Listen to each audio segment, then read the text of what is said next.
Hey there, my name's Tim, and I'm here to help you choose what's on your table this weekend. Every week we pick 3 board games from a certain category and we tell you what they're all about, how many players they're for, how complex they are, how long they take to play. We let you see an overview of the game, what it looks like, and we tell you about the mechanics in the game and things that we like about it as well, all to help you decide for yourself if it's the kind of game that you'd like on your table this weekend. Why don't we take a walk on over to the closet and see what this week's category is.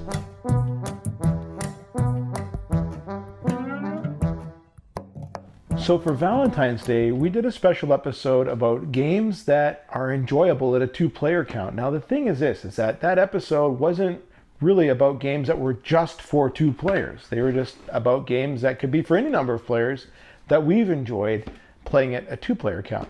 This week's episode is all about games that are just for 2 players. 2 players only, no more, no less. Now, I can't tell you with certainty that these are the best 3 2-player games that are out there. These are 3 that have been on our table and we have enjoyed. So getting right into it, first we have Hive. Now Hive is considered a classic. It's been around for about 20 years. It's a 2-player game, light to medium complexity.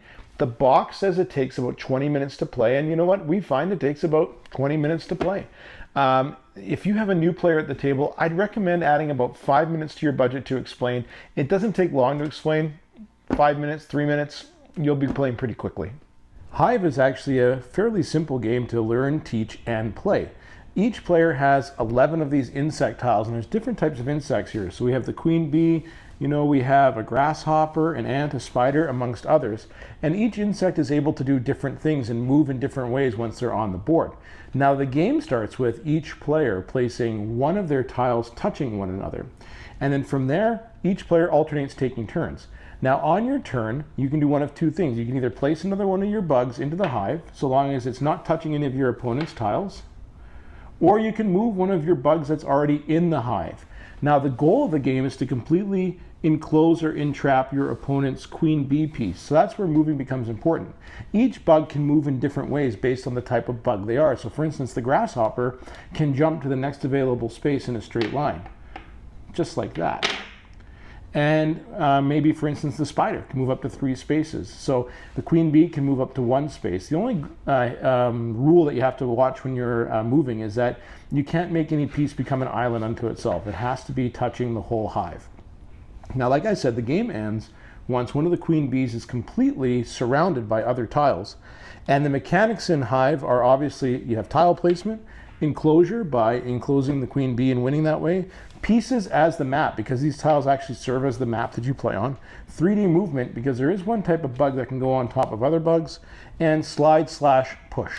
Well, if we had to pick the 3 things we enjoy most about Hive, the first is this: it's about bees. And Mrs. Meeple loves bees and comes from a bee farming family and honey farming family. So anything that has a bee in it has our attention, and we enjoy the theme because it's kind of what we like.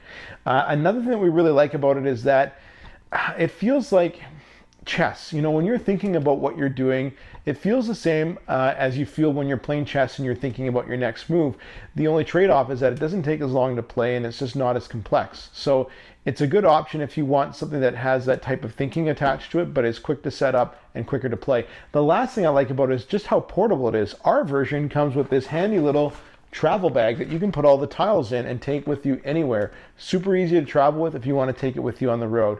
We like Hive. It's an easy, simple game to get into, and I'm sure you'll enjoy it as well.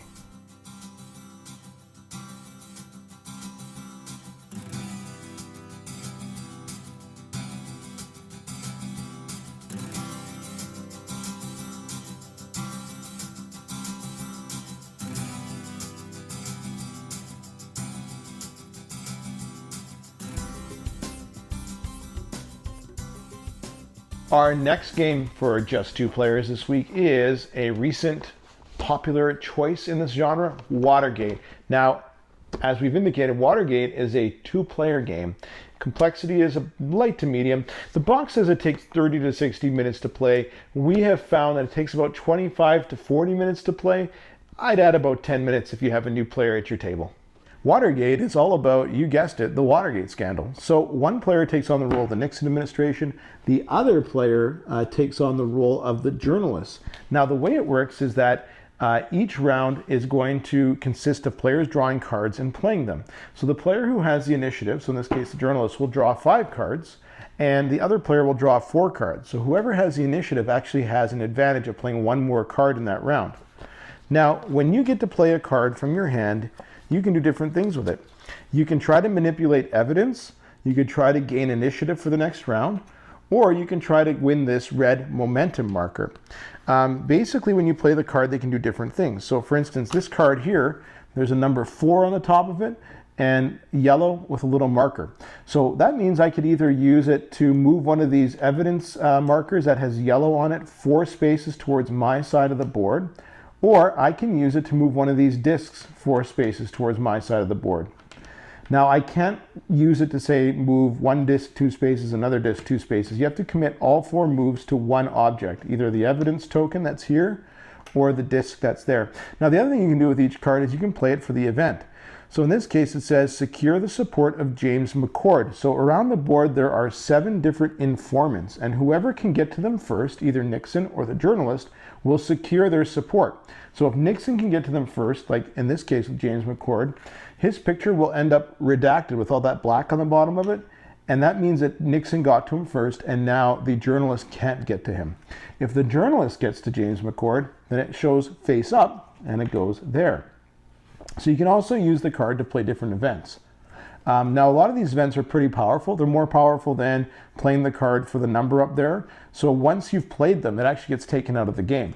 Now at the end of each round, what happens is this, is that whichever side these things end up on, that player wins them.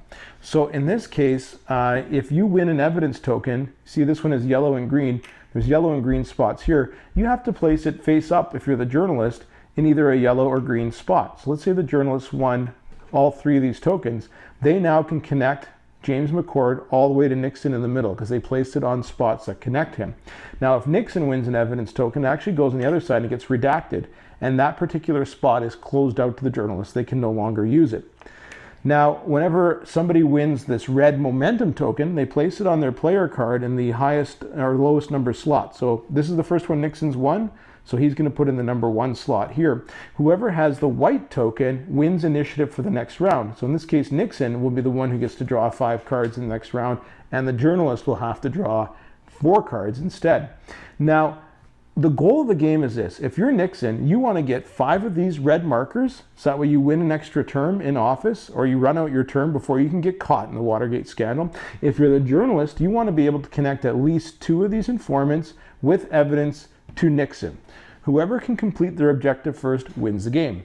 Now, the mechanics in Watergate are action events, connections, hand management, and tug of war. Now, here's the type of player that I'd recommend Watergate to, or the things that we like about Watergate. First of all, if you like duel style games, and you're going to enjoy this game. We really enjoy kind of the duel style tug of war game that it is, and so if you're a fan of that, you're going to like it as well.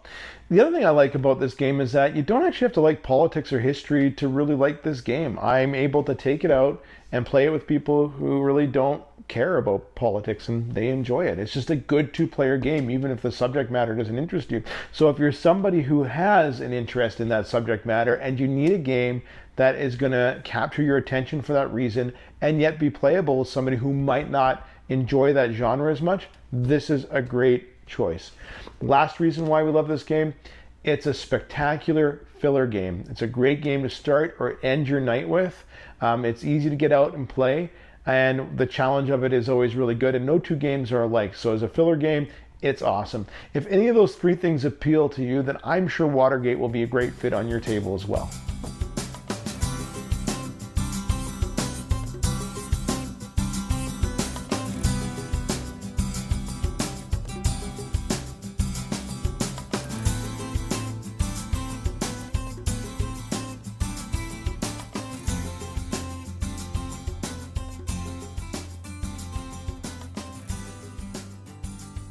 Well, our last game this week is an Uwe Rosenberg classic, and that is Patchwork. Now, Patchwork has seen many different iterations and themes and editions and versions, and there's good reason for it. It's a good game.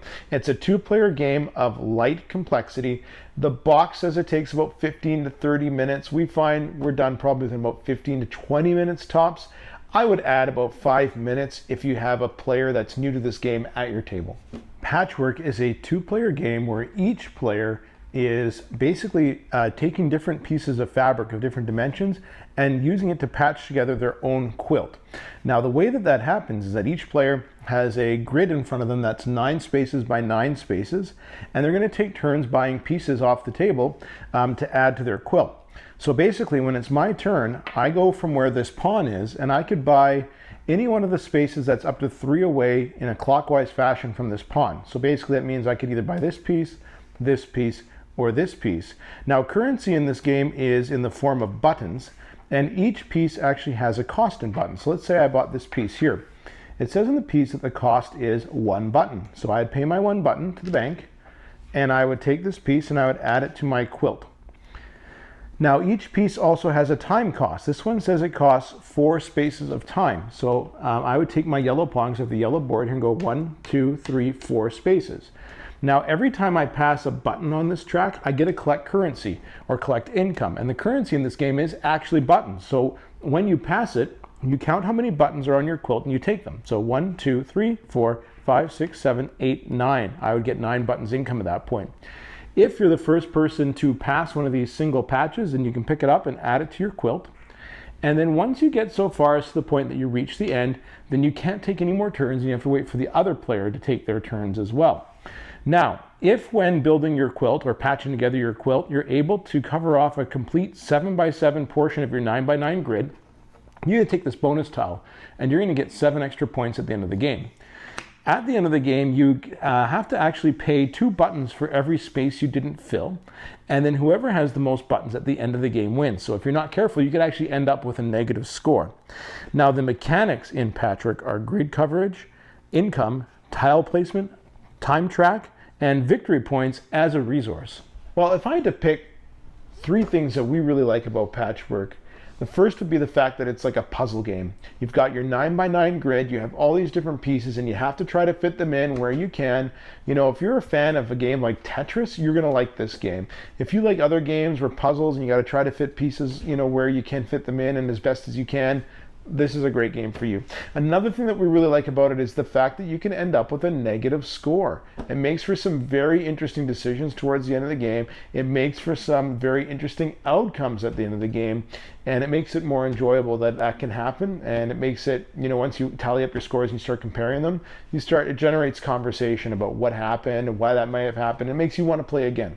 The last thing that I like about it is that each piece that you pick up costs you a certain amount of time. So whenever you're making your decision, what you're trying to do is you're trying to balance out the benefits of taking that piece and whether or not it's worth spending that much time on. And it creates an interesting decision on each of your turns. If you like those types of things in a game, Patchwork would be a great choice to have on your table this weekend as well.